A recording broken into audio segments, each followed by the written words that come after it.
Welcome to What's Your Story? I'm Jamie Marco. And I'm Stan Brown, and today we're stepping into a truly special edition. Not only do we dive into the extraordinary lives of everyday people, but we're also thrilled to be part of the third edition of Podcast-thon. A week-long celebration where over 1,000 podcasts shine a spotlight on a charity.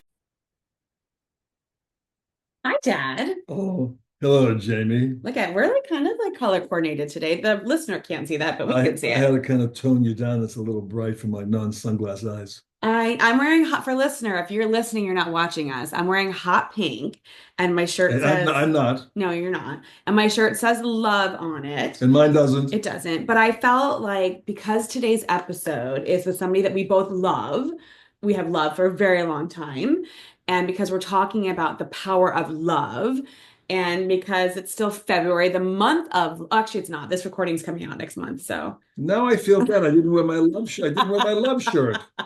Well, yeah. If Okay. if you're not watching, just listening to it, imagine me wearing a love hat, a love shirt, and love socks. There you go. Incredible. And I am wearing a hat today. If you're watching, you can see us. I'm wearing a hat that I got at a fundraiser this past weekend for our local hospital, Sarasota Memorial Hospital. And they did the coolest thing. So they raised money for women and children's services. And I love that that's to support that. And today we're talking about foster care, and we're talking about giving back and creating love for other families.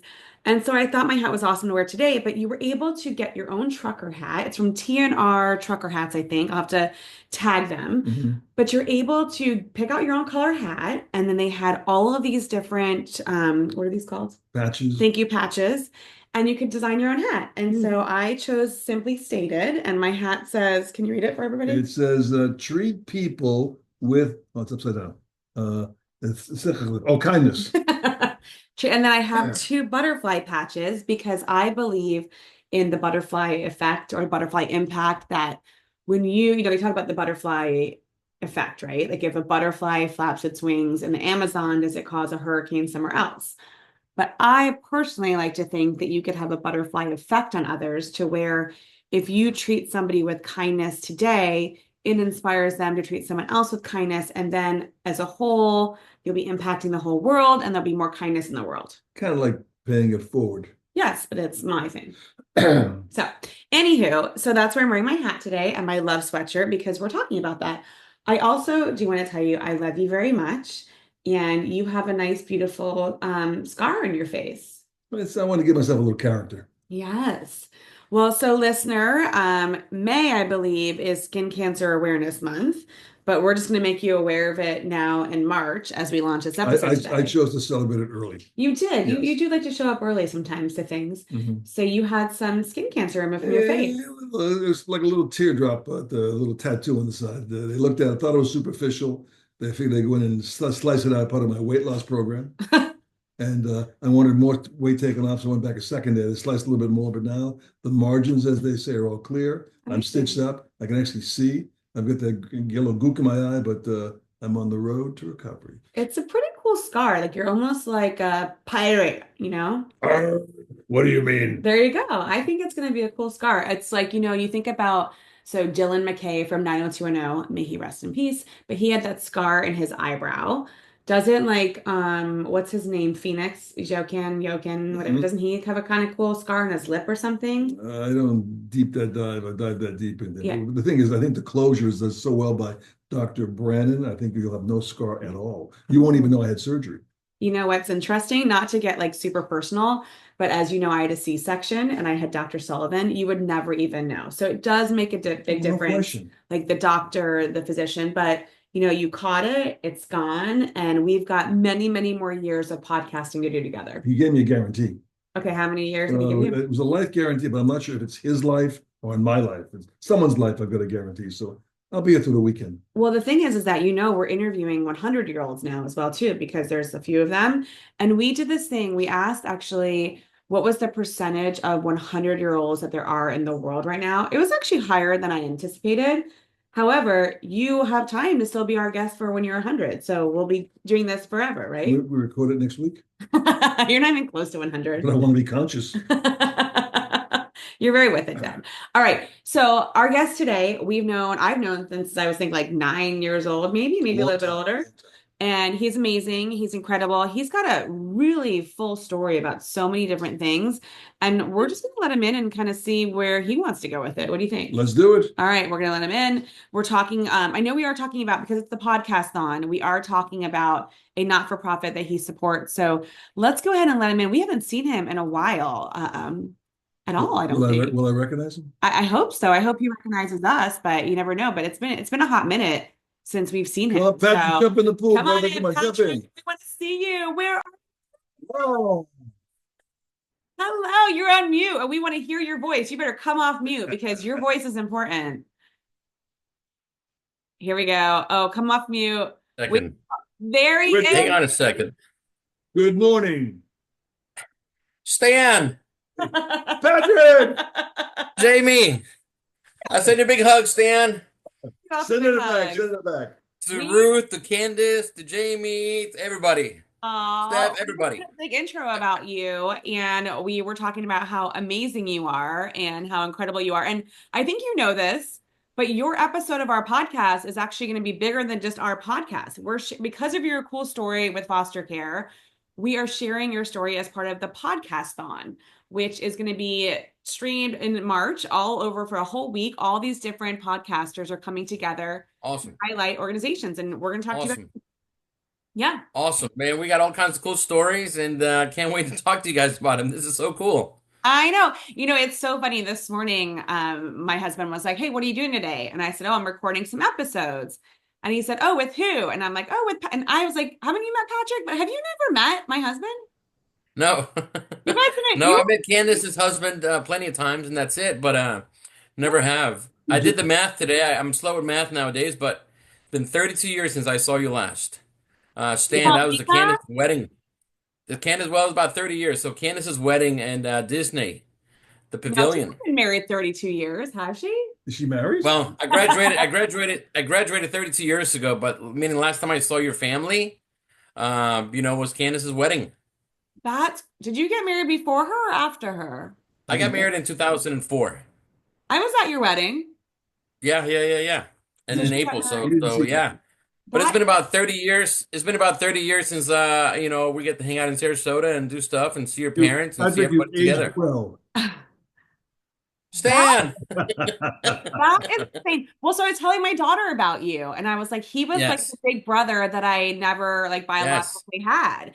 And I told her, I Yes. said to her, I said, he used to work at a hotel in Disney World, and I would go there with my friends from college, and we'd go into the park, and she's like, can he do that for us? I said, he doesn't work there anymore, sweetheart. But I bet he can still do it. Yeah, I bet you could. I bet you still have connection. We can pull it off. Listen, my I, my daughter's at UCF, and I yeah, went to UCF, and by then I used to call Jamie my little sister. So I said my little sister's at UCF, and years passed, and my daughter graduated 2 years ago from high school. She said, "Dad, I want to go to college, so on, great." So she went to do all this and the research and everything, and my wife and her went to do a visit at UCF. So it's the last thing on my mind. Never pushed it. Never said, "Hey, you must, you have to." Never did. And she came home and she goes, "I'm going to UCF." And I was like, okay, that's fantastic. So I thought about you originally first because I'm like, hey, she's going to be in a sorority, this and that, and UCF. I yeah, went back to the campus years later, and obviously it's a tremendous campus, football stadium in the middle, technology everywhere. And I was there when it was just being built. So, we had classes across the street at a movie theater, yeah. portables, Kind of the football was founding fathers. downtown at the Citrus Bowl. It's So amazing. So, small world. You never know what's going to happen. And I never thought we'd be adults, parents. So we always learn a lot of lessons from Don't Stan say and that. Ruth. Don't say that. don't say the A Yes. word. Yes. It's Yes. so weird. We went back, so I went back with my niece to just tour the campus when she was thinking about wanting, Yes. and I got lost. I'm like, I don't know where I am. I don't know, like I could not find my way around. I saw my sorority house, go Delta, Delta, Delta. Yes. I saw that Yes. everything else looked so different. And the one thing that I think has still remained the same, and I'm so grateful, is the reflection pond.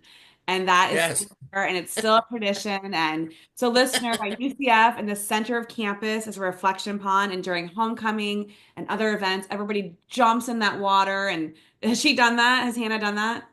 Uh, Yes, a couple late nights. I've gotten pictures or selfies on the pond, which I don't know how that happens, but it happened late at night, and there's a selfie, and I see the timestamp, and I'm going, I don't know where they were celebrating, but it looks fun. So, yes. So, that's happened. Yes. So, Reflection Pond is there still. So, that's good. I love that. What did you get your degree in from UCF? So, listen, mine was communications. I was going to go to FSU for radio and television. In high school, I was interning in Mexico City at a television station, which is a huge conglomerate. And I was doing radio and television. And I was doing production, which I loved. I love photography, and I was going to do still pictures in movies and television.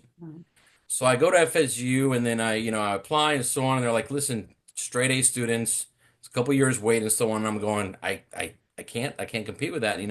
Meaning a couple years waiting. And I was kind of a B student. I was never a straight A student. Yeah, but I don't was they more the feel like social that bug. students rule the world? Listen, I was a social bug. I was, me, I was a photographer of the yearbook, so I was all Yes. over the place. That let me Yeah. do everything I wanted to do, so that was great. Yeah. So that kind of put a bum on it, and I got a soccer scholarship to Valencia Community College in Orlando. Really? I didn't know And said, you that. know what, I'm gonna go play soccer there. And unfortunately, my dad lost his business at the time, and he says, I can't pay for all this. You got to do it on your own. I said, okay, let's do it. So I came to a cross point. I said, listen, I have a choice: either pay college on your own and do everything, or don't do it. So I said, let's do it. So I played soccer for the first year at Valencia, and then I got a job at Disney and so on, and I paid for my full year, and it was 4 years. Well, 3.5 years at UCF, and that was it. So I did it on my own, and it was great. That's amazing. I didn't That's realize how I ended up that. in Orlando. That is so. What position did you play? I was always defense and midfielder, but I still play today, kind of slower today, played in an older league, co-ed, Okay. 7-on-7, slower. But I always been a defense. So I love defense. I love soccer. I go to the World Cup every 4 years, Jamie, so I love it. You do? I didn't realize Travel all over, that. yeah. Yeah. Who's your favorite player? Oh man, all kinds, all kinds. But right now I'd say Messi, just for you know what? I love Messi for being a player, but I Hmm. think he's a great human being. I Agreed. see him with his family, playing with the kids, the wife, the Yeah. outside of soccer, that's that. But I've been blessed enough to see him live plenty of times. But Yeah. as a person, you go, that what a great person to see as a role model, as a soccer player, and as a family man. So to me, that makes the whole person. I love that. And family's always been important to you. It's so funny. I don't know if you remember, I did an internship with Major League Soccer when I was in Orlando. And I got to meet a lot of the players on DC United and some other players. And Scott Garlick was one, he was the goalie for DC United. And this is 100 years ago. Fast forward to Yeah, this past summer, we were flying back from London to Tampa. And the night before, we went out for dinner in London and we're walking by, and this guy walks by me. And I was like, I know him. How do I know him? I'm like, how do I know yeah, that? Oh my gosh. I think that's Scott Garlick. He used to be a goalie for DC United. And David's yeah, like, what are you talking about? We're like in the middle of London going to dinner. The next day at the airport, I go, oh my gosh, that's him again. I go, excuse me. I said, I don't mean to be staring at you. He's like, I see you last night staring at me too. I think he kind of like realized the night before, because you know how you see someone, you're like, do I know you? And I go, are you Scott Garlick? And he just laughed because he's not playing anymore. I think he's a commercial realtor in Tampa. But yeah, I remember these players, like Echeverry yeah, and Carlos Valderrama and like all these players yeah, back then in MLS. And it was just so funny. I think his kids were there. I think they're in college. And I think he kind of liked being recognized, not going to Oh, lie. sure. It's kind of a big thing, but it's cool to see your players and to see them. And I think that's awesome. I love that. I'm not really good with names, so except Stan and Jamie, I know those two. But listen, That's good. faces. I'm like an eagle. I mean, my wife and I joke. I'm like an eagle. I can spot a person 30 years later and be like, that person's this and that. I don't remember their names, but I can spot a face.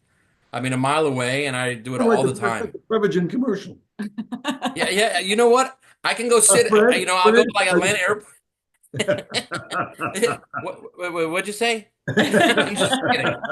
No, but I mean, I'm like you. I can recognize a face from a mile away.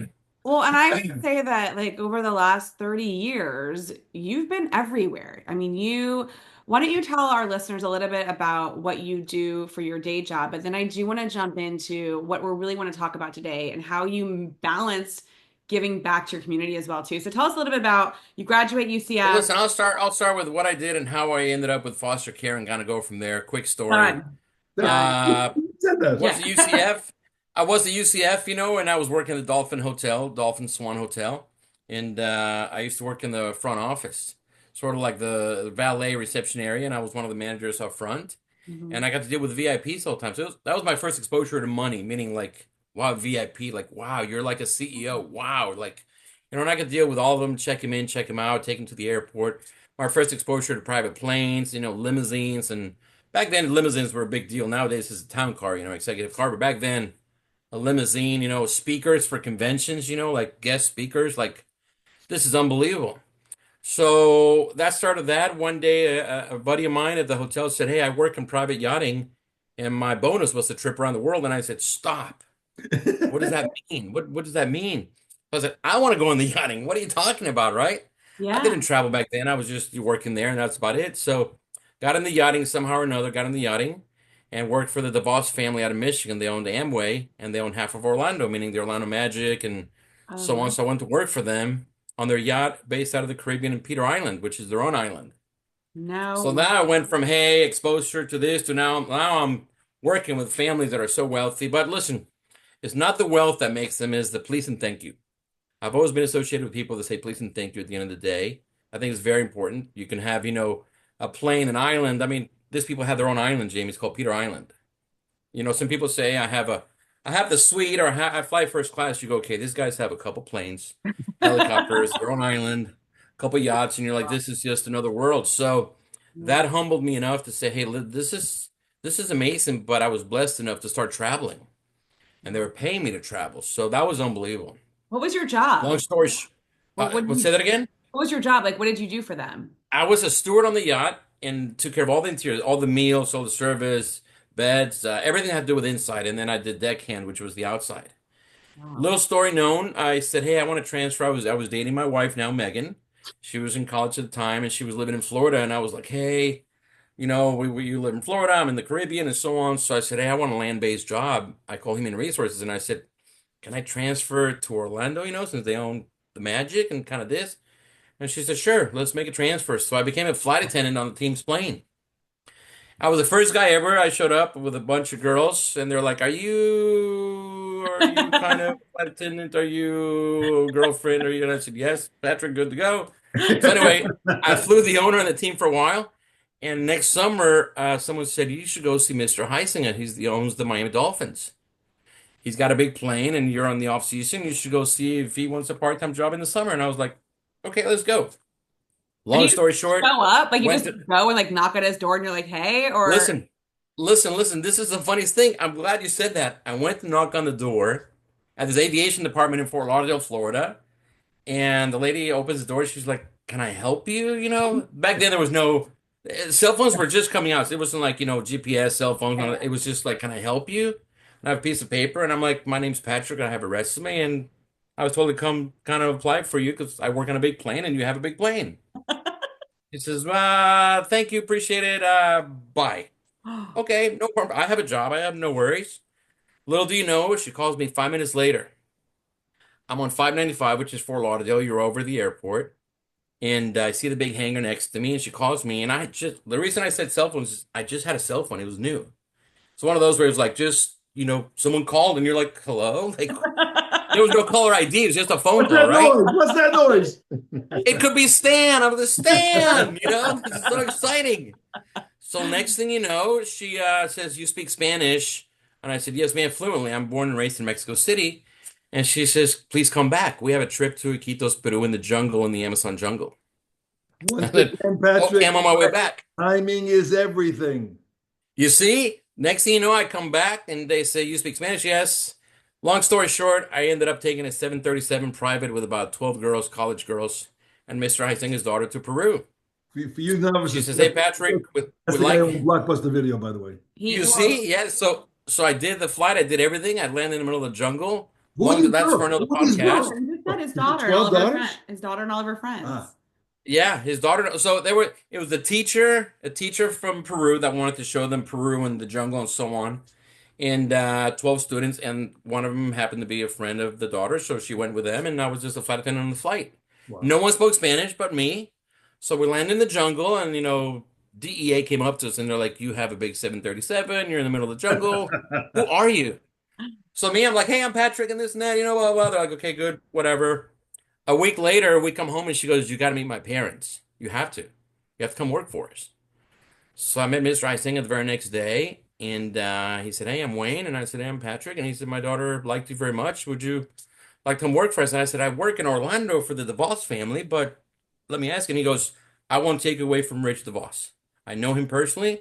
Ask permission. If he does, you come work for me. If not, I said, Mr. Isinger, let me try. I called Orlando an hour later, and they're like, go. Mr. Really? Isinger is unbelievable. It's a brand new plane. Wow. Go. My director of aviation is like, you got to do it. Go. 25 years later, I'm talking to you and I'm still working for them. And Mr. Huizinga has passed away. I work for his son, Wayne Jr., and I've been doing that for 25 years. When did he pass? That brings me to foster parenting When did he pass because away? about Patrick, when did he pass away? How long ago? 2018, Mr. and Mrs. passed away.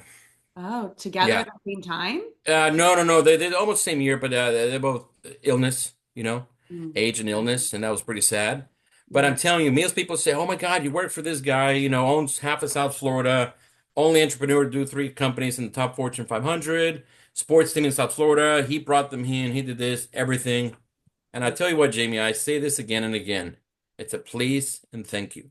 Mm. You have to acknowledge people. One of the things I do, I've managed his golf courses now. I've managed plenty of things for him now that I've gotten older. But Mm. at the end of the day, you have to acknowledge people. You have to.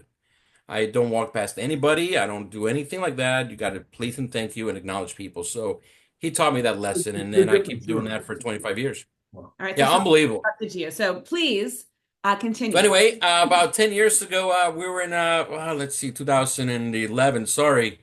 About 14 years ago, he sends me to Georgia. He says, hey, you're going to go to Georgia on a plan, and we're going to buy a golf course there, and we're going to build some cottages, and I want you to take care of hospitality and do that in a place called Sea Island. Okay, we're going to St. Simon's Island, Georgia. Island's about, very small islands. It's like a Lomboat Key in the middle of Georgia, meaning like skinny island but long, and that's it. Sure. And we went there. I'm Catholic by faith. My parents raised me Catholic. My wife Megan and my little girls were elementary school back then. They started going to the Catholic Church in St. Simon's, and they're like, Dad, this is really like very strict, very this. We drive by this Christian church all the time, this big building, and we're gonna go there to a baptism for a Christian girl. Okay, let's go. So they go there and they fall in love with it. It's a Christian church where they welcome you, hug everybody. Hi, how are you? Welcome. The kids have their own session there. The adults have their what they call, service. Half hour of worship singing, then there's a service by a pastor. My wife says, I want to come here. I mean, love the Catholic Church. I don't want to go because I was usually working on Sundays, and she says, I don't want to do that. I feel like this. The girls went to First Communion there for class, did the First Communion after that. They were all three like, hey, we're going to the Christian church. Amazing. Met other moms, did all this, and she says, Patrick, I want to start reading the Bible. I said, go for it. One thing I've always done with my wife, always supported. If she wants to do something, go for it. Hey, it's 5 a.m. I want to go out with Jamie and Stan. See you later when you come home. You know you're coming It's too. about supporting each other. It's about supporting each other. You have to. So here's where it really comes to it. She says, okay, I want to go on a mission trip and I want to learn about foster parenting.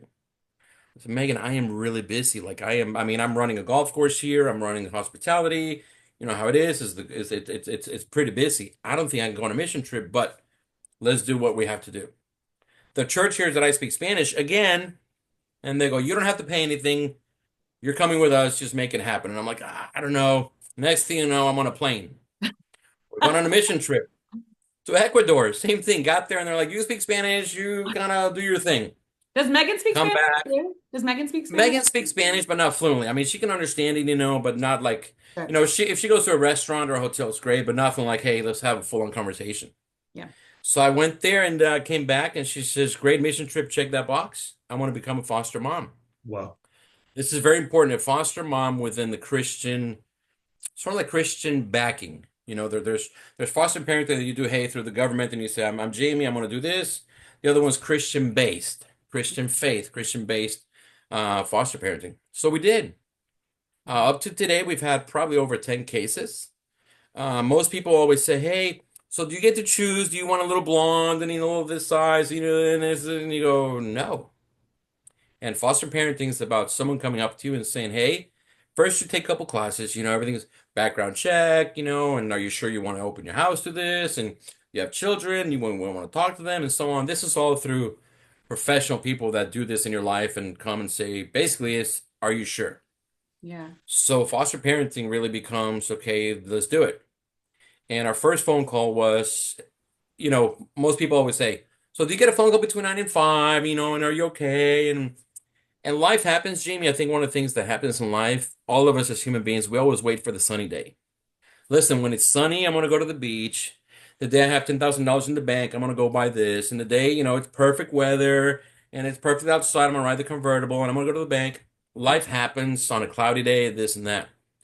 So I'm at work. Megan calls me about 2 o'clock one day. I'm in the middle of, imagine a country club at 2 o'clock in the day. Yeah. Lunch, golfers, everything.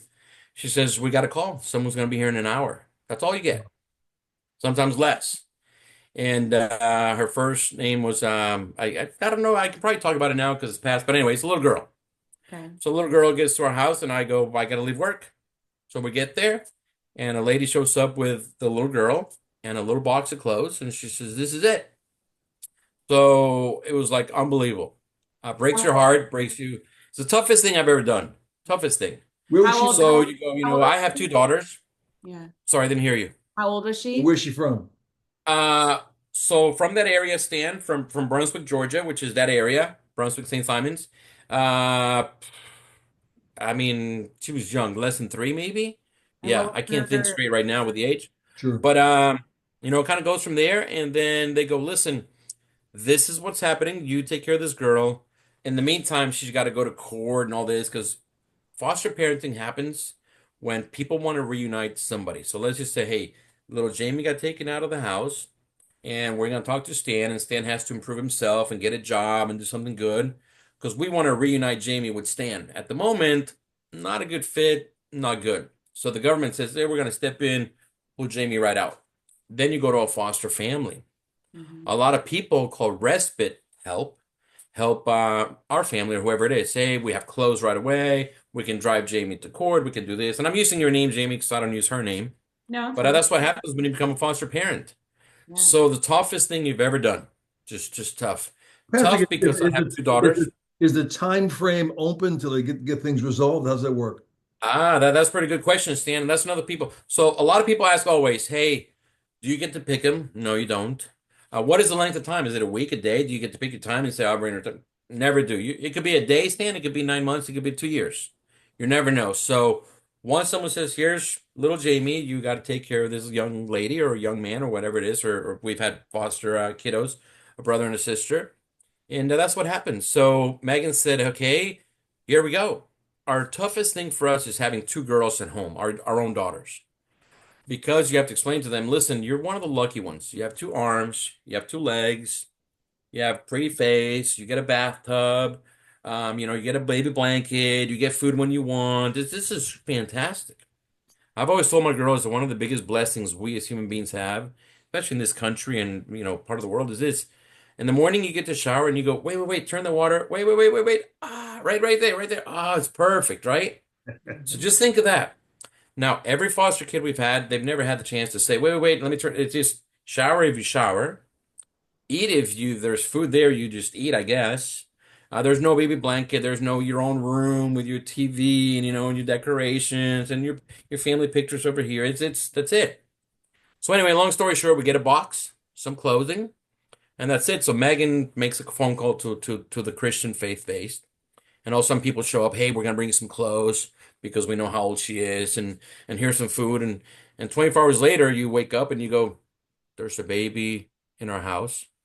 Our daughter just went to school, and this is it. Now what? So it's unbelievable. It's very humbling, you know.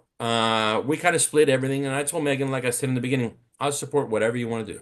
You just tell me what to do because it's a foster parenting and it's a girl. I try not to get involved. I can't change her diapers. I can't give her a bath. I can't. Very tough. That's a So I'm like, rule. Megan, I'll be the That's, help. Yeah, that's the rule I'll be they. the help behind it. I'll be the help behind it, and Megan, you kind of run it, and I'll be the support. I'll Mhm. wash the dishes, I'll do the laundry, I'll set up. I'll set up the car seat, I'll pick up the play area, I'll do that, but you have to do the hard stuff, which is the mommy part, you know? And Mhm. that happened. So that was her first case. She's now a teenager in Brunswick, Georgia. The grandmother ended up adopting her, and the government comes up to us and says, "Hey, well, you should adopt her. You know, you should. You know, you look great. You should adopt her." Our thing was not that we don't want to adopt, but the toughest thing in life is saying, "Do I help one or do I help 100? Do I Mhm. help one or do I help 1,000?" So our goal was to help children, not to say, "Well, we'll take this one and then that's it." So very tough to say no. The government's looking at like, no, you have to, you know, it's we don't want to. So spent a couple of years going back and forth. You know, Pat, grandmother, how long was she with you? Stan, she was about 2 years or so in and out. When you sign up What for the happens? program, is it an age range or any age? You can get like a teenager coming to you. No, sir. Okay, No, so they don't really, we never did newborns because you go from newborn till you're 18. gotcha.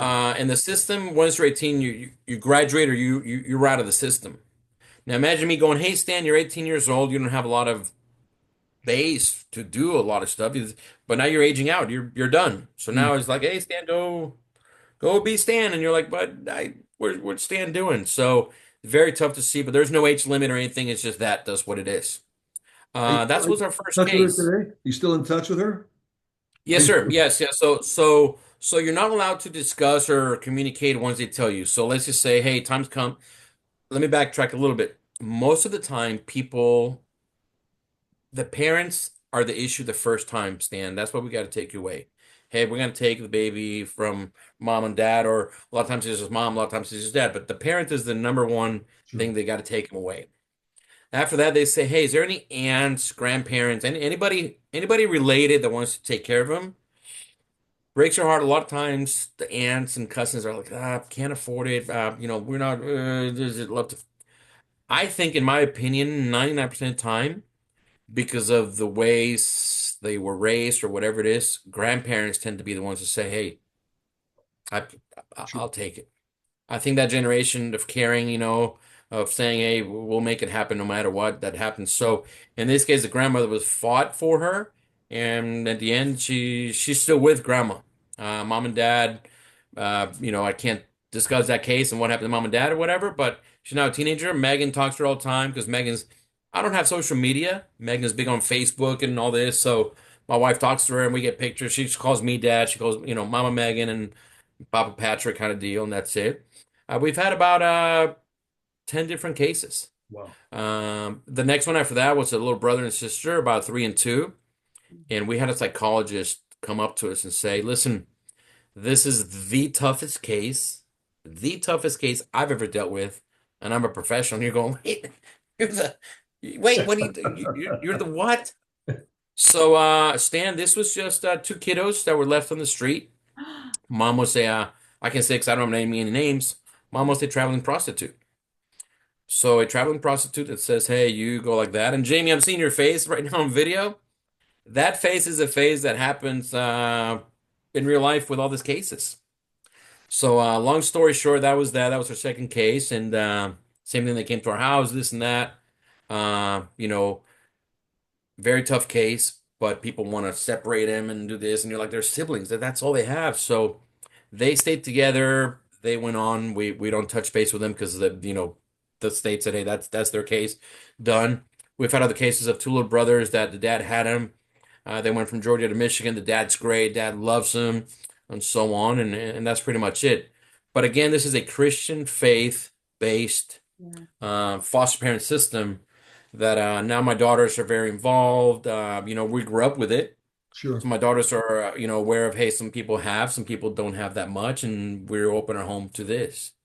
Yeah. It's tough to have someone at home that says, hey, I'm not used to having a meal 3 times a day. You know, I'm not used to having my own room, my blankie, my pillow, my. Remember the shower thing? I've always told you, hey, Sure. wait. Oh, perfect. You know? So that's pretty much what happens.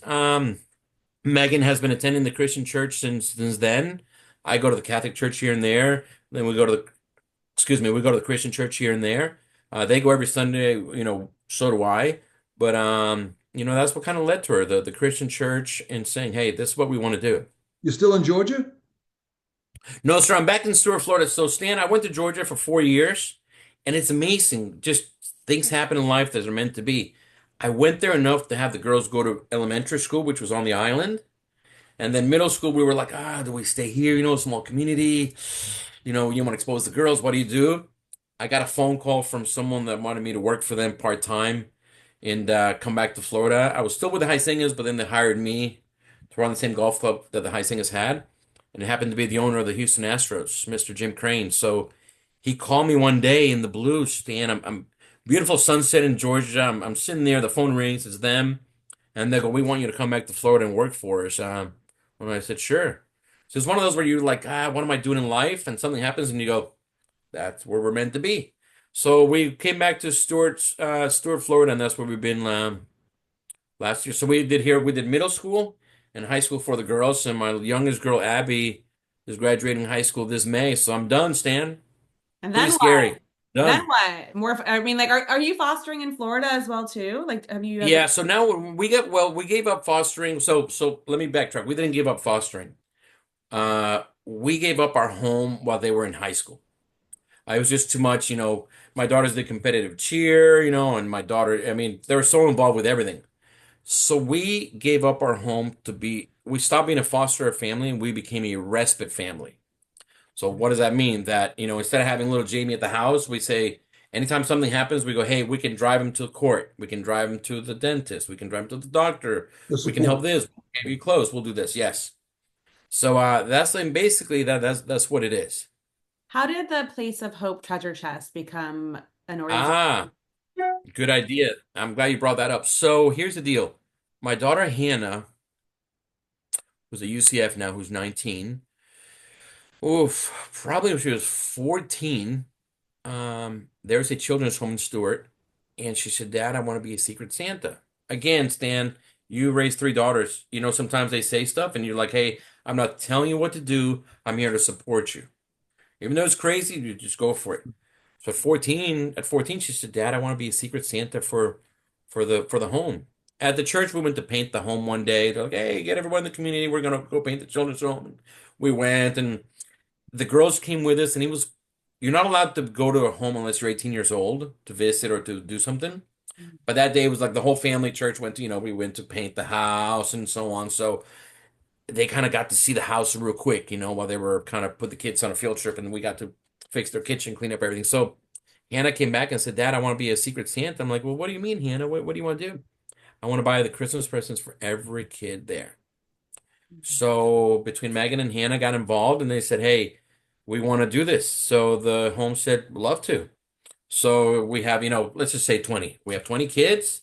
And here's a Christmas list because even kids at a foster home or children's home, they still want to write a Christmas list, right? They'll have the hope for Santa. So here's 20 lists. Here we go. So Hannah, the first year was like, okay, Hannah asked mom, dad for money, grandparents, and and Jamie to go to Walmart and, she's reading a list, one wants a Power Ranger, one wants, a pair of shoes, one wants headphones, it's amazing, right? And she did it. So then she was babysitting and Hannah's been very strict with her money always. Again, you don't tell them what to do, you just support them. And she said, Dad, I'm saving some of this money that I'm babysitting for the Christmas, Secret Santa. Go for it, Hannah. And ever since then, Jamie, she's did it on her own. Obviously, we've said, hey, I reach out to a couple of people I know from work, and people like that and so on, but not that's 10% of it. 90% has been, hey, my money I work for, I babysit, I do something. That's what I want to do. It's a lot. And she did it up to last year. So last December, it was her first December in college, and she did it up to last December. So So Place of she's Hope still Treasure doing it. Chest is the home. So Place of Hope is a place. So the foster I'm sorry, the Children's Home in Stewart is different, but Place of Hope is the association that has dealt with Jamie. And once you get involved with foster parenting, you become aware of like children that are traded, like the trade of real children, runaway children, exploitation of children. Place of Hope became a place that Megan got involved with at the Christian church. It's a faith-based Place of Hope, that says we can host children in our homes, we can help them, we can do this, and we can help families through the Christian faith get involved with this. So that's where Place of Hope comes in by. Unbelievable. They just do so much for the community. They answer the questions, they answer the call to where people say, "How about we don't talk about that?" No one wants to have the uncomfortable. No one wants to hear about a 10-year-old being traded for things or sent here or there or runaway 10-year-old. No one wants to talk about that. Place of Hope's to say, we'll take him in, we'll help him, we'll do something and do that. So Place of Hope built a brand new facility in Stuart, Florida, where it's like sort of like a children's home. And they have a kitchen, a large kitchen, large study area, and so on. And that's what it is. Kids rotate through the system all the time, Jamie. Kids, I mean, Stan, we grew up in Sarasota. We grew up in a very nice community back then. You know how it is. I was never aware of all this till Megan got involved, and it's very real. It's there all the time. And like I said, it's just something that we got involved with. We've never told people, "Hey, you should do it or you should join." It's more like, "Hey, we did it. Love to share with you," and that's about it. But believe it or not, Stan and Jamie, when I was in St. Simon's Island and we started doing this. We went to the church, and there was a couple PGA guys there, professional golfers, a couple very wealthy people, and so on. And you'd be amazed how many people came up to me, Jamie and Stan, and were like, "Hey, Patrick." I'm like, "Hey, how are you?" And they're like, "I'm part of the foster system." Them too. Okay. Hey, I was adopted. Whoa, okay. I did not know that. I just thought just you'd be amazed how many people come up to you and say, "Hey, just so you know, I was in the foster program when I was young." Okay, but meaning you're not aware of you think, "Oh, it's the perfect family over there on the pink house and so on, white fence and the dog," and they come up to you and they go, "Yeah, we had this," or "I was a foster, I was adopted and this and that," and they go, "Wow, unbelievable." So that's basically how we got involved, where we stand, and how it goes. It's interesting. Candace and I, years ago, and I'm talking, I mean, at least 25, Yeah. maybe 30 years ago, trained to be guardian ad litem, which I'm sure you're familiar with those terms. And so Oh, I so was, same thing. Same exact thing. Guardian Litem is the same thing. So these are different. Guardian Litem is very good. So everyone who's watching, Guardian Litem is basically the people that say, okay, we are going to handle little Jamie's case. yeah, And Guardian Litem says, hey, we're going to take him through the court. We're going to do all this system. Jamie, when you become an object in the federal system, you could be 3 years old and you have to go to court. You have a case number. You have to go through a psychologist. You have to do all this, and you go, this is a 3-year old. The hardest part about understanding this foster system with my daughters, and I think Hannah and Abby both got frustrated. My wife did in the beginning. I'm more of the calm, cool, collected. It's a process. I think life is a process. You can't change something in one day. We want to. Sure. We're the Google generation. Hey, Stan, we want to press the button and change it by tomorrow. The court system doesn't work like that. So you're thinking, guys, someone wants to adopt this child. It's the grandmother. She wants it. Like we should give it to her. No, no, no, no. We got to go through the process. But no, I really think like the grandmother should take her. And so the system takes them a long time. Guardian ad litem are special people, Jamie. I think it's hard. people with a special heart and a soul, because we all my job for a living, I've traveled around the world. I've get to meet celebrities and this and traveled in high-end hotels, and you name it, I've been there. I've been around the globe a couple times on private jets. You name it, I've done it. But to go to work every day and deal with this every single day, these people have a heart of gold to say, hey, it's not a well-paid position. A lot of it is your own time. A lot of time is, hey, when you get home at 5 o'clock, you're still making emails, phone calls, check this, check that. The Guardian ad litem, Jamie, they could have multiple cases. I know. So you're thinking, hey, at night I'm talking to Jamie, I'm talking to Stan, I'm talking to Patrick, I'm doing this, and I got to go to bed. And by the way, I have my own family. Hmm. So deal with that. And then the next morning, wake up and go, okay, I got to do this, I got to do this. Yeah. And a lot of times we want to tell the court what to do. Like as human beings, we think we know what's going on. Hey, Mr. Judge, hey, Mr. Court, I think I should tell you what to do, and you should do it because I'm Patrick. You should understand that. And the court sometimes says, good for you, but this is the system. It has to work like this. To get a foster child with a box of clothes, Megan's mission in life was to get luggage. I'm going, what luggage? And she said, no one will ever leave my house without a luggage to go, if they go back or they go somewhere. And it was something very simple, but it was a fact that it was like, hey, I'm greeting you. I mean, sometimes a box is good. Sometimes they get there and they're like, "There's no box. Here's just a child." Mm. And you go, "Okay, well, here we go." So Megan said, "Hey, whether it's a little girl, a little boy, we want to get little luggage for them to go on to their next adventure. Adventure is not the right word, but they're on to the next step." Wow. How unbelievable. I can't. I just was, when we were talking, I wanted to find out like foster numbers. There's close to 400,000 children in foster care in the Yeah, United States yeah, alone. Those yeah. are And you know what? I've learned.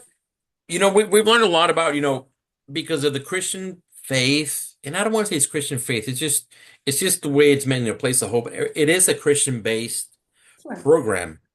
You're good.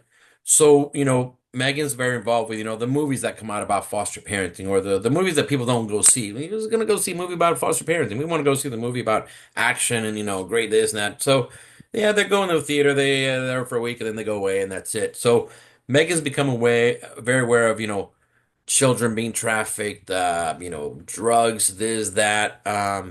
Remember, for them to take a child away from a home, it's got to be very bad. So some of the stories you hear of this children, you're going, okay, that's pretty serious. We had a case, like I said, as long as I don't name names or anything, I think I'm pretty fine. We had a couple kids from a high school, Hannah's high school. It was a brother, it was two brothers and a sister. It was an older brother, two brothers and a sister. And they came to our house one night. And, we got a call. And we were just respite parents. They're like, place of hope, kind of a place like that. They're like, we need someone tonight. We know you guys can do it, and it's just a quick overnight. We did it, and they came spend the night, and as teenagers, you're terrified. I mean, they're like, "Hey, it's 10 o'clock at night. We're in the stranger's home. Yes, the place looks nice, but once again, it's not your bed, it's not your pillow, it's not your blanket, it's not your bathroom, it's not your." And it's terrifying. And they went back and so on. We saw them throughout high school, and I knew who they were, and they probably knew who we were, and we never said anything. Because you're not supposed to. It's not like, "Hey, how's it going?" Yeah. So, but it breaks your heart. And Stan, to answer your question, it could be from a newborn, which we never did, to 18 years old. Wow. amazing Um, kittens. Well, and that's yeah, Megan had one that's definitely over 18 now, and he's become a YouTube sensation. And he's done very well. He's in California and a YouTube sensation. He's amazing, and million followers and this and that. Great. But Megan was there in the beginning when, you know, we were like, okay, this child is not going home, and what's going on? After practice, what's going on here? And Megan said, okay, I'm gonna help you, welcome you to our home, and so on. And he still calls her mom and Megan and so on. But again, it's not really about the millions of dollars or what you do with it. It's about in the darkest moment in life, you know, what do you do or where do you go at night? It's amazing. Mm. I think that's incredible that you both have, because Megan travels a lot for work as well too. Like you both have, Yes, yeah, she's a corporate flight attendant. yeah. Yes. So you guys are both like on the go. You have two of your own kids, girls, who, as you guys can both attest to, take a lot of work. I mean, the other two. I'm not going Stan, Stan, Stan, I don't know how you did it with three. No comment at this point. No comment. Stan, you know what, Stan, I'm gonna be honest with you. My wife is amazing. I hold my wife up in high regards. Here's the deal. We had two children, two girls, and Megan had the double stroller. We had an SUV with the third row, right? The stroller took up the whole third row. I mean, this stroller was like the 18-wheeler of strollers when we got it. And I was like, Megan, even if we have number three, where's number three gonna go? Because the car seats are big enough Yes, that you can't put yes, three car seats next to each other. So yep. you're like, okay, but I can't like. I think that was like I don't know where number three came. I mean, if maybe the stroller was smaller, we'd have done number three. But we said I don't know where we're gonna put number three. So Oh the my God. So stroller Stan, took you out of the business. My nephew, yes, yes, my nephew has three girls, and he's got an older girl and then a set of twins. And he had this whole thing built for his backseat of his car so that all of the yes, car seats could, I mean, it was like thousands of dollars to have this thing for safety for the car seats and the it's insane. And we have one, and I'm always like, how do people do two? How do you do three? How do you do yeah. four? And but yeah, but I mean, you were there for most of what my dad had to do because I think you met my sister and did you guys meet in middle school or high school? I met Candace in high school, in Riverview High School. I went to Brookside Middle and I went to high school and I met Candace in high school. Yeah, but But let she me went to backtrack a little Brookside. bit. She went to I think Brookside. one of the, I think one of the, let me backtrack just a little bit. Hmm. I learned something, and I mean this from the bottom of my heart. I learned something from Stan. I Oh. never saw Stan not smile. I never saw Stan not give 100%. And there's Ruth too, but I get very emotional when I say things like this. I'm very emotional. I cry a lot, but that's fine. But I think you never know your life lessons till years later. Sure. I have two daughters who are now they're like, "Hey, Dad, I'm busy. I'm on the phone. I'm this and that." But what about it? I'm busy. But years later, you realize what you learn from people. So Stan, from you, I learned, hey, never did he miss anything. Never was he not happy. You walk in the house, hey, pal, how are you? Hey, Patrick, this and that. And I've always had a great relationship with him, but it was awesome. And Thank years you. later, you realize, wow, you have to do this, and you do it because you learned it. It's all I'm learned proud. I'm behavior. proud to say that you're my best official protege. Stan, Yeah, Stan the baby. Yeah, man. baby. But you were like our family photographer. I remember taking pictures of all of our different events. Yeah, We were at our I thought he was a foster kid. house. You I were. was. We'll foster you anytime. Yes. But I just remember, I mean, but that's how you are too. Like sometimes we start these episodes and we ask people, and not sometimes, a lot of times, what's your number? On a scale of Yeah. 1 to 10, one being a day you shouldn't be out of bed, to a 10 being the best Yeah. day ever. But I think like one thing that I've known about you, whether I saw you on campus or we saw you at the Dolphin or I saw you anywhere, is that you are that same person too, even from this Thank you. conversation. Like just you Yeah. radiate, it's not even a number, you just Yeah. radiate this incredible energy that people want to be around you. And it's why you probably have been able to open so many doors in addition to speaking Spanish. But Yeah. why, Yeah. you Yeah. have been, it's just this love. And I wore my love sweatshirt today and I talked about that because you are somebody who just truly radiates love. And I Yeah. know Megan very as well too, and just always made me feel Yeah. safe. And so it's no Yeah. wonder that you've had this noble gift of being able to Yes. have other children come into your home amidst all of the craziness that you have with two girls Yeah. and sports and your jobs. And I just think it's freaking awesome. And I love it. Yeah. I'm very proud. I think the hardest thing to do for me was foster was very tough. It brings you down to earth on many ways. Being a dad is probably the toughest thing I've ever done. I think once you raise them, when Hannah left, Stan, I live in a house where to get to the master bedroom, you have to walk by your daughter's bedroom. So when my daughter left high school and she went to college, there's not a day that goes by that I don't look over at the empty room. I can't walk down the hall and not look over. I'm like, wait, just in case. And I'm very neat, so Hannah's always like, she leaves and within an hour her room's like nice and neat again. And I'm like, just it's ready again. And she's like, okay, Dad. And now she checks in every once in a while. But you see them grow and you're like, that's all the lessons. So my biggest lesson for them was, and this is where I think of Stan a lot, is I always tell them now they're grown up. The phone calls get a little shorter, a little less frequently. And now it's like, hey, Dad, I need this. Got it. Hey, need that. Got it. And one of the things I tell them is, I want to raise you in a way that if life ever hits you hard and you're at a moment where you go, what do I do now? I want you to look back and say, what would my dad do? Mm, That should get you out of trouble. That should save you. That should get you out of something. But I want you to at least get to the point where you go, hey, when life gets hard or something happens, what would my dad do? And hopefully my sample is, hey, you live by example of that. And I think I learned a lot from Stan in that sense, that hey, I still think about you a lot, Stan, and all that, in the sense that hey, when it comes to it, what would you do? You're a leader. You smile. You say, hey, let's go for it. And what's next? So that's been the biggest thing for me. It's very, very tough being a dad. It's very tough to see them grow. But I mm. think the biggest thing is, like I said, is get to the point where what would you do if you got in trouble? What would your dad do? And hopefully you react that way. Good point. It's so interesting because they say the days are long, but the years are short. And you hear that and then you Yeah. have a baby and you're like, no, no, no, no, no. And then you look back and you're right. I've got like half of her time living at home is already done, right? And so it does Yeah. go by so fast. And it's incredible. I think parenting has been my greatest leadership lesson as well. You realize who you are, and then we're Yeah. seeing it. I'm seeing it with my sister. Her daughter's in school as well too, and like that, you're like losing a part of your heart is just Yes. not even. It makes me want to throw up right now. Yes. That really thing. Yes. I think it's beautiful. Life has been I've been very blessed, Jamie, to be honest with you.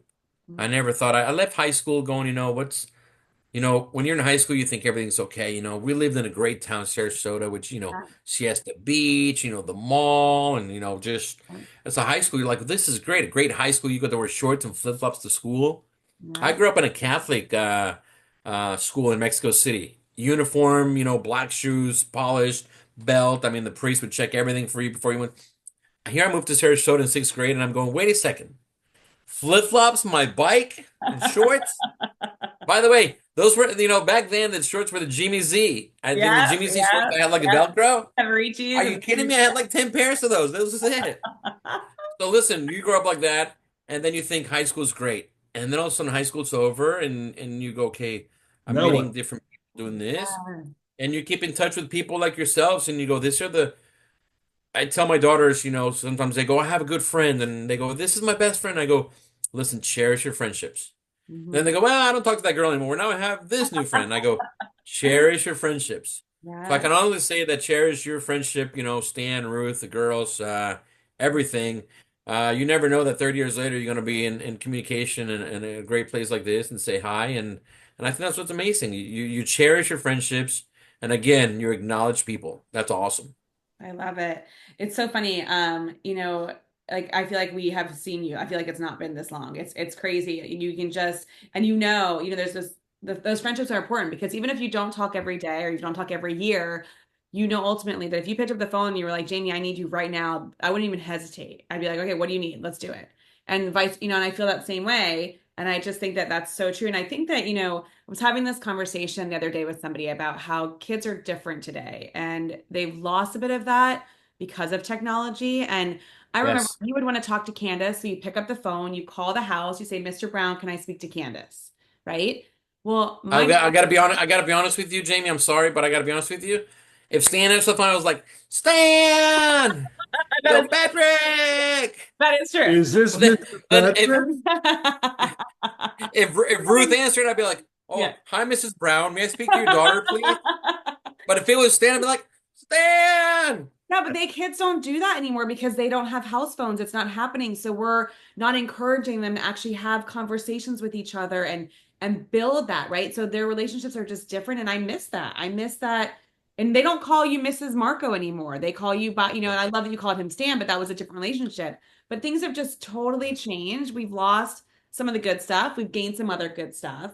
But I think that, My daughter Abby, because Hannah's gone for the last 2 years, but it was the same thing for Hannah. But my daughter Abby, she's class president. She's, soccer. president of the class and this and that. She just tremendous. But I don't say that meaning, hey, she's this, meaning like she's so involved with everything. Yeah. So what I mean to say by that is this, I gotten to know a lot of her friends since she was a freshman. And for me, it's very important to be the dad. I don't drink, I don't smoke, I don't do that. I'm like the boring dad at a barbecue because all the dads are like, hey, let's have a beer. And I'm like, I can I have a Coke? And they're like, what is this guy doing? And I'm like, I have a cold Coca-Cola. But anyway, I say this because all her friends have gotten to know me and they call me Patrick. So they're cool. They're like, hey, that's Patrick. But I think that's great. But it's changed a lot. I have girls at my house, and because it's girls, I'm always like, hey, I want to talk to your parents. Megan's traveling. I'm the only dad at the house. So I want to make sure they feel okay that I'm the dad. Because of foster parenting, you want to just create this thing. And Yeah. I'm always talking to everyone. All the moms know me, all the dads know me, and I'm like, hey, my wife's out of town. I'm here, and it's about 10 girls spending the night. Just, yeah, great, appreciate it. I do that. But you believe it or not, Jamie, there's so many parents out there, just drop off the girls. I'm like, hey, how'd you get to my front door? Oh, my mom left already. And I'm like, what? So I'm like, come on in, but I'm like, hey, text your mom that I'm, Mr. Patrick's here, and we're gonna watch a movie, and then I'll make breakfast for everybody, just so they're on the same page. But it's changed a lot. My daughter will have 10 friends in front of the TV watching a movie, and there's 10 cell phones. Oh my And I God. go, girls, you guys can talk to each other, right? Oh, no, no, no. And I'm like, fine, that's great. But it's changed a lot. But I'm Yeah. still the loudest dad. Every single game for Abby or something, I whistle the loudest, I cheer the loudest. You whistle, I whistle mean, like that Stan whistle, like that whole yeah, that whistle thing. oh, I learned. I have a family whistle, I Stan. gotta use my fingers. Listen, when my girls, no one believed this. People thought we were crazy. They're like, your daughters. I'm like, if we go to the mall and they're 3 and 4 and they're tiny, I had a family whistle. And the family whistle is, if you hear that, they're going to turn around, right? So they're like, that doesn't work. So I let my daughters walk by, like maybe 5 feet away, right? And I whistle and they turn around and come back. So I've always had a family whistle. That's So in fun. competitive cheerleading, the stage is set. You compete for 2.5 minutes, loud music, stage, everything's grand. And at the end of every competition, I've always whistled. And you can hear my whistle across the stage. And I'm always like, girls, it's very, very important that you know that I was there for everything. You Oh. have to realize that someone was there for you at all times. They don't say thank you, Stan. You know how that goes. It's Oh, the unspoken word. a lot of times the girls are like, "Oh, I didn't even hear that." I'm like, "Right." But but at the end of the day, they kind of know you're there. But it's again because of fostering, because of life and everything. And Jamie, what you're saying about children, I want them to know that hey, for the stage they were there in our house, for the stage I got to be a dad, for this, know that you always had someone there at all times. That's very, very important. When That's you grow up, when you do something, acknowledge people and make sure that you know that you're there for somebody. Someone has to know you're there at all times for them. Mm. wow. You are amazing as ever. I am Well, it's just a so matter of following in the steps of Stan. Stan was a great leader and a great showman for me, and that's awesome. Patrick, And I have three you're, sisters. you're too I kind. have three sisters, and your sisters, Jamie. So that's awesome. yeah. This podcast will not air until my check clears. I would wink, but I had some surgery. You know what I mean? Yeah. Hey, let me try this again. Ready? So everybody knows how I feel about Stan. Stan! Yes. Yes. I don't know if So, you can hear it because Zoom can't hear Zoom me? cancels out like weird noises, so he may not have heard that. But Patrick, Oh, thank you. really? Yeah. Did you hear his whistle? Did you hear the whistle or no? No, but I saw this. Yeah. Zoom is like it's got a feature where it cancels out Yeah. any craziness. But thank you for just being you. And thank Yeah. you for taking time out of your day to be with us. We need to see you. So when you are back here on this coast, I'm not kidding. We're gonna have you here at the house for Yes, ma'am. dinner. Please let We'll us hunt know. down. We'll do the podcast again, and I'll tell you about my travels and adventure stories, and it'll be a funny story because I mean, I've gotten stories from every Let's country, every do continent you it. can imagine. So Are you working on we'll the do that. book? But for Are you now, working on the book yet? no, sir. Everyone's telling me to, but you know what? It won't be the same. It's one of those you had to be there to know it. But Jamie, if you do share this with everybody, and someone in the foster system is there, continue to do what you do. Continue to work hard at what you do. If you ever have any questions, get a hold of us, and we can help you. But continue to do something and bless lives in the manner that people. Doing stuff in life is not about who recognizes you, it's about doing it and you feeling good about yourself. That's it. If you do it for recognition, don't do it. Step I away from was it. If you do it because I it was makes you feel going to good, you're call good. you Sir Patrick. I'm going to change that to Saint Patrick. No, sir. No, no, no. I'm just Patrick. That's it. But anyway, guys, Jamie, Love I you. feel the Pleasure. world about you. Thank you. Congratulations on this. Hi to Thank everybody. Stan, Great to see ready? you, man. I Stan! will see you when you're in town. Give hugs to everyone. Hugs and kisses to everyone, please. Bye, guys. Bye. See you later. Bye bye. Bye. Thank you. You're amazing. Thank you. Thank you. Thank you. Oh my goodness. Woo! That was a I lot. That was mean, a lot to take in. you think like, holy cow. He has always been this force. Like he really has. Oh, Like he, that comes across just in his voice. It's just yeah. his presence. He's enjoying what he's doing. It's a major commitment, but just doing a lot of good. That just it makes me feel like I need to be doing more. I don't think you should at this particular stage. If you did more, your head would literally explode, and I would have to clean up the office. Stan! Does that make you feel good? Like you never Absolutely. think about that. It came out of nowhere. But you know what? Like we have interviewed some people that have known you from my childhood, and we talked to Brent, and he, knows you and he remembers you, and you guys did that. Like you were both you and mom. When people were in our house, you made them feel part of our family, and that's what I aim to do as a parent. When someone's in my home, you want those kids. They may have a great family themselves, but you want them to feel welcome because it does take a village. And how cool for you to know that 30 something years later, That's great. it's still impacting him. I love that. Wow. Well, let's go figure out what we're going to do next with our life. I'm exhausted. Nap time? Nap time. All right. I love you, Daddy. My baby. Mwah. Thanks, listener. Till next time. See ya.